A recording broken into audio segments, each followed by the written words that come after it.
네, 강프로입니다. 한국 석유 보겠습니다. 자, 시장이 급락하는 상황 속에서 금요일 날 13% 상승해서 끝났습니다. 중동 불안 때문에 그렇겠죠. 자, 그럼 중동 불안이 계속될 수 있을까? 지금까지 보니까 계속되고 있습니다. 근데 주가가 계속해서 우상향을 만들고 있을까? 그건 아니죠. 계속해서 저가가 높아지고 있는 것처럼 보이고는 있지만 그렇게 뭐 엄청나게 뭐 이 그 장기 추세를 만들어가면서 일반적으로 성장주처럼 움직이진 않습니다. 왜 그럴까요?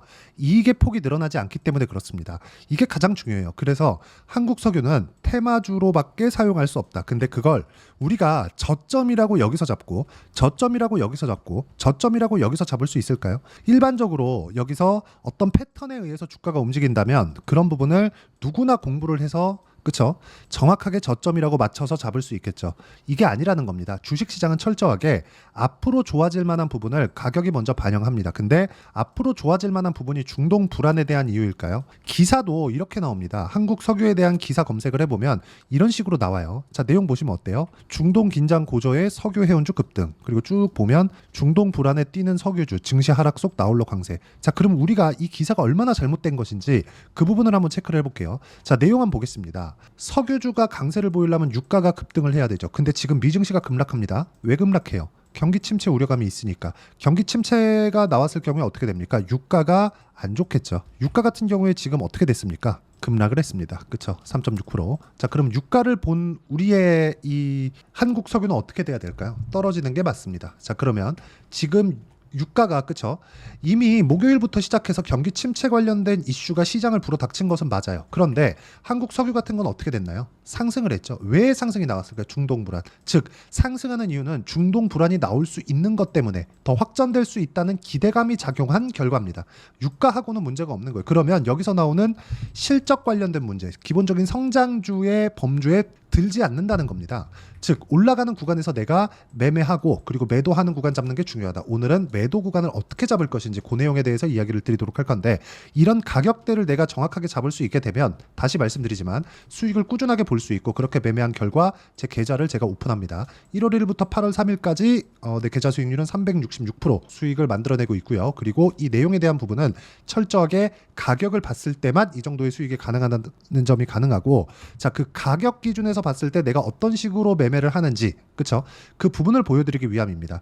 넥슨 게임즈 보세요. 상승하는 구간에서 매매를 했을 때 이틀 동안 16% 정도의 수익 구간을 만들어내고 있고 다른 종목을 보더라도 마찬가지입니다. 자, 태성 같은 경우에 볼게요. 상승하는 구간에 매매를 했을 때 그죠?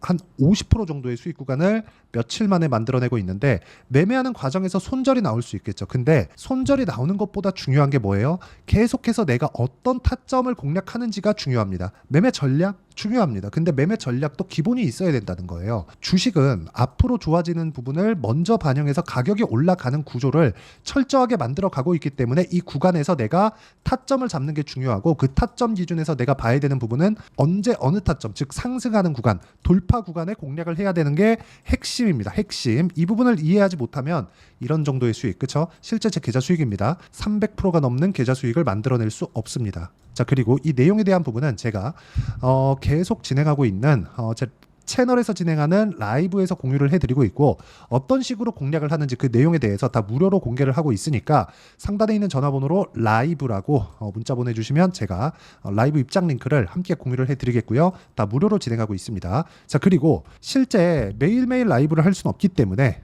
제가 여기 소통방에서 어떤 식으로 매매 진행이 되어야 되는지 아까 전에 보여드렸었던 넥슨 게임즈 그리고 태성 같은 경우에도 전부 다 소통방에서 함께 공유를 해드리고 있으니까 구독이라고 그렇죠. 구독이라고 문자 보내주시면 제가 소통방 입장 링크를 함께 공유를 해드리도록 하겠습니다. 자, 매매하는 과정에서 가격을 보는 건 이렇게 중요합니다. 그러면 가격을 보는 기준 잡아서 우리가 지금 현재 한국 석유를 봤을 때는 어떻게 봐야 될까요? 그렇죠. 상승은 하고 있다. 근데 시간에서 2% 떨어졌습니다. 거래도 적지 않아요. 40억이 넘게 나왔습니다. 근데 미증시 급락했죠? 상승할 수 있는 가능성이 있습니다. 그렇죠. 근데 그건 장 초반일 가능성이 있고 이미 올라오면서 뭐가 나왔나요? 거래가 붙었죠. 거래가 붙었고 여기 보면 22평과 62평이 수렴해 있는 이런 상황이기 때문에 당장에 막 급락하거나 그러진 않을 거예요. 그런데 올라가는 구간에서 저항 구간에 있는 게 정확하게 딱 여기입니다. 25,000원 정도. 자, 상승하는 구간에서 25,000원까지 본다면 어느 정도까지 상승폭이 나와야 되죠? 10% 정도의 추가 상승이 가능하다. 하지만 월요일 날 혹시라도 개파락이 됐을 경우에 그쵸? 분봉을 체크해서 어떤 식으로 매매가 진행되어야 될지는 상황을 봐야 되기 때문에 이런 부분은 제가 여기 소통방에서 시세를 체크해서 실제 타점을 공유를 해드리도록 할 테니까 소통방 들어오시면 되고요. 상단에 있는 번호로 구독이라고 문자 보내주시면 됩니다. 자, 그리고 무엇보다 중요한 건 한국 석유가 올라가는 이유. 만약에 고가를 뚫고 올라가기 위해서는 성장이라는 기반을 깔고 있어야 돼요. 성장이라는 기반은 어디서 나올까요? 실적에서 나옵니다. 근데 실적보다 주가가 더 빠르죠? 실적이 올라가는 것보다 주가가 더 빨라야 됩니다. 자, 그러면 이 내용을 한번 볼게요. 실적이 어떻게 됐는지. 올해 예상치가 200억입니다. 근데 1분기, 2분기, 그쵸? 21억, 61억, 그쵸? 합치면 거의 한 80 몇 억이 되죠. 자, 그럼 여기서 120억이 더 나와야 됩니다. 근데 여기서 하나 문제가 생겼어요. 경기 침체가 나온다. 그럼 70%를 이탈해 버렸어요. 유가가. 자, 그럼 유가가 70%를 이탈했을 경우에는 어떻게 될까요? 실적이 안 좋아지겠죠. 근데 만약에 좋아진다고 칩시다. 중동 불안으로 인해서 공급단에 문제가 생겨서 유가가 폭등하는 그런 상황이 만약에 벌어졌다고 쳐볼게요. 그렇죠? 그럼 수요는 더 둔화됩니다. 올라갈 수 있는 폭이 제한될 수밖에 없다는 거죠. 자, 만약에 늘어난다고 하더라도 영업 이익률을 보시면 됩니다. 2.4%, 2.4%, 2.2%, 2.8%. 그렇죠? 자, 이건 테마성의 움직임을 내가 가지고 있었을 때 뭘 봐야 된다는 거예요? 테마의 움직임, 테마의 시세가 나올 때만 우리가 매매가 가능하다는 겁니다. 실적하고는 전혀 관계가 없다. 자, 이익의 폭이 만약에 200억을 달성해서 150억 대비해서 200억 정도로 확산이 된다고 하더라도 이익의 규모가 2%대에 있는 상황인데, 그쵸? 이익률 자체가 2%인데 여기서 성장한다? 이거 불가능합니다. 자, 그러면 우리가 확전될 수 있는 가능성을 예상할 게 아니라 우리가 구간별로 매매 타점을 잡았을 때 시장이 어려울 때마다 급등하는 구간을 잡을 수 있고, 그게 타점을 어떻게 잡는지에 따라서 차이가 나는 겁니다. 그리고 이 타점에 대한 부분은 제가 명확하게 말씀드리죠. 상승하는 구간을 확인했을 때 이런 정도의 매매가 가능하다는 거고, 자, 여기 알테오젠 관련돼서도 한번 보잖아요. 최근에 시장 대비해서 월등히 강한 움직임을 보였었는데 금요일 날에는 시장이 급락하고 이격이 발생했기 때문에 뭐가 나왔죠? 7% 정도 하락 구간이 발생을 한 겁니다. 이쪽 구간에서 어떻게 나왔나요? 그렇죠. 수익 구간을 만들었다가 지금 보합권에 있는 겁니다. 그리고 올라가는 구간 계속해서 매매를 한 결과 30%, 18%, 14% 정도의 수익 구간을 만들어가고 있기 때문에 매매하는 과정에서 그렇죠. 내가 어떤 식으로 봐야 되는지는 명확하게 구분 지을 수 있습니다. 그리고 이 내용에 대한 부분은 아까 전에 말씀드렸죠. 라이브 그리고 소통방에서 함께 공유를 해드리도록 할 테니까 라이브나 구독이라고 문자 보내주시면 제가 입장 링크를 무료로 공유를 해드리도록 하겠고요. 가장 중요한 건 가격에 대해서 이해를 해야 이런 정도의 매매가 가능한 것이기 때문에 한국석유도 동일하게 작용을 한다. 제가 몇 가지 종목을 보여드렸는데 모두 다 돌파하는 구간에서 공략을 하고 있고, 돌파하는 구간에서 공략을 했을 때 이런 정도의 매매가 가능하기 때문에 우리가 계속해서 가격대를 보는 게 중요하고, 중동에 대한 확전 나올 수 있겠지만 그걸 우리가 예상하지 말자는 겁니다. 가격이 올라가는 구간에서 잡아도 이런 정도의 상황을 만들 수 있기 때문이죠.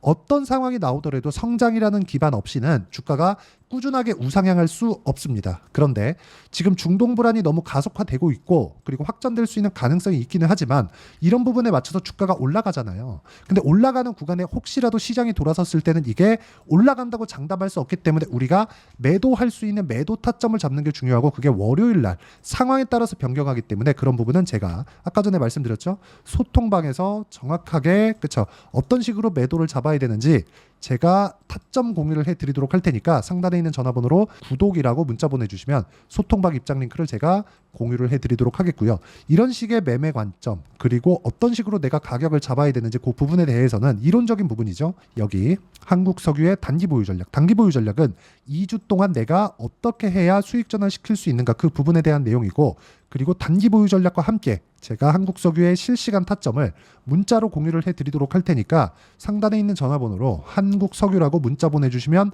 단기 보유 전략과 실시간 타점을 함께 공유를 해드리도록 하겠습니다. 자, 내용 정리하면 그렇습니다. 주식시장은 가격이 먼저 반영한다. 무엇보다 실적보다. 그럼 실적보다 가격이 먼저 올라갔을 때만 매매를 해야 되는데, 한국석유 같은 경우에는 지금 올라와 있는 상태지만 매도하고 다시 시장에 대한 등락에 맞춰서 매매를 해야 되는 가격적인 이해가 필요하다. 그 가격적인 이해를 어떤 식으로 판단하고 이해를 해야 되는지 상세하게 이해를 시켜드리도록 할 테니까 영상 끝까지 시청하시고요. 모든 분들이 성공 투자하셨으면 참 좋겠습니다. 자, 24년도가 돼도 여전히 시장은 녹록지 못합니다. 이런 상황이 벌어지는 건 어쩔 수 없습니다. 이런 상황에서도 수익이 나는 종목들의 구조는 변하지 않습니다. 즉 대시세 종목에 대한 구조는 변하지 않는다는 거고, 실제 제가 소통방에서 지속적으로 이야기를 드리고 있는 내용도 대시세 종목이나 시장 주도주를 공략하는 건 철저하게 가격 분석을 하라고 이야기를 드리고, 가격 분석 이후에는 이슈에 대한 파악, 그리고 이슈를 파악하고 나서는 다시 내가 얼마에 매수할지 그 타점에 대한 부분을 지속적으로 언급을 하고 있습니다. 자, 근데 생각해 보세요. 시장이 굉장히 어려웠습니다. 어려운 상황에서의 어떤 종목들이 강했냐 보면 반도체와 그리고 바이오입니다. 자, 실제 여기 보면요. HLB에 제가 실제 매매한 내용을 띄워놓고 보여드리고 있는데, 1월 22일부터 매매를 시작해서 4일 동안 31%의 수익 마감이 됐고요. 그리고 여전히 신고가 종목입니다. 자, 그리고 그 다음 어보브 반도체, 이름을 보시다시피 반도체 종목이죠. 그리고 AI 반도체는 지속적으로 강세를 보이고 있습니다. 이 종목도 신고가를 먼저 달성한 이후에 제가 21%의 단기간에 21%의 큰 수익을 내고 마감이 됐습니다. 다시 재공략을 준비하고 있고, 이런 부분은 소통방에서 다 공유를 해드립니다. 자, 그리고 코세스. 자, 코세스 같은 종목도 당연히 그쵸, 신고가 종목이고요. 그리고 반도체 종목입니다. 이 종목도 영업일 기준에서 이틀 동안 대략 한 15%의 수익 마감이 됐습니다.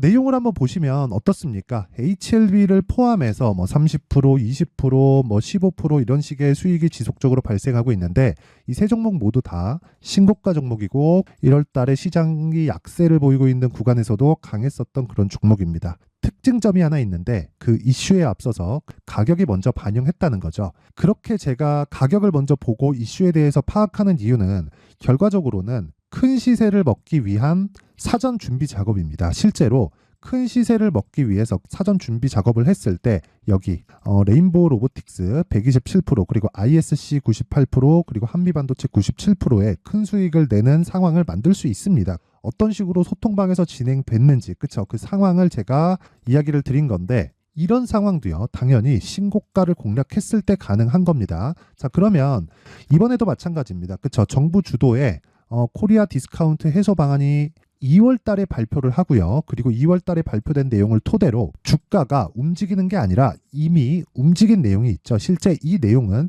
크게 중요한 게 아니라는 겁니다.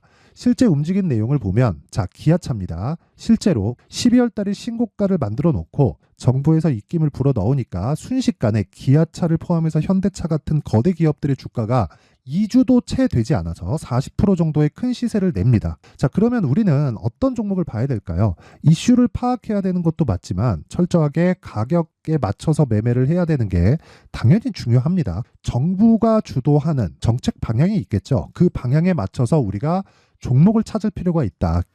자, 그럼 답이 나왔습니다. 정부가 주도하는 방향에 맞춰서 제2의 기아차를 찾는 게 지금은 중요하다. 근데 정부 정책의 방향에 맞게 가자. 그랬을 때 앞서서 제가 보여드렸었던 내용인 여기 레인보우 로보틱스 127%, 그리고 ISC 98%, 그리고 한미반도체 97%와 같은 수익을 낼 수 있습니다. 물론 시간에 대한 부분은 최소 2주의 시간이 필요하고요. 그리고 최장 3개월 안에 끝내야 됩니다. 자, 기아차의 시세를 보셨던 것과 같이 2월 달에 정부 정책의 방향이 결정되고요. 바로 3월 달이면 시행입니다. 자, 그러면 우리는 거기에 맞춰서 당연히 종목을 찾아야 되고, 제가 제2의 기아차를 찾아놨습니다. 제가 아까 전에 소통방에서 이야기를 드렸었던 내용 다 공개를 해드렸는데, 그 내용처럼 종목만 받고 싶다 하시는 분들은요, 상단에 있는 제 전화번호로 대시세, 자, 대시세라고 문자를 보내주시면 정부 정책의 방향에 맞는 종목을 모든 분들에게 무료로 공개를 해드리도록 하겠습니다. 자, 제가 원하는 건 채널 성장이 목적입니다. 자, 그래서 구독과 좋아요 꼭 좀 부탁드리고요. 모든 분들이 정부 정책에 맞는 방향으로 매매를 이어가서 큰 수익 보셨으면 좋겠습니다.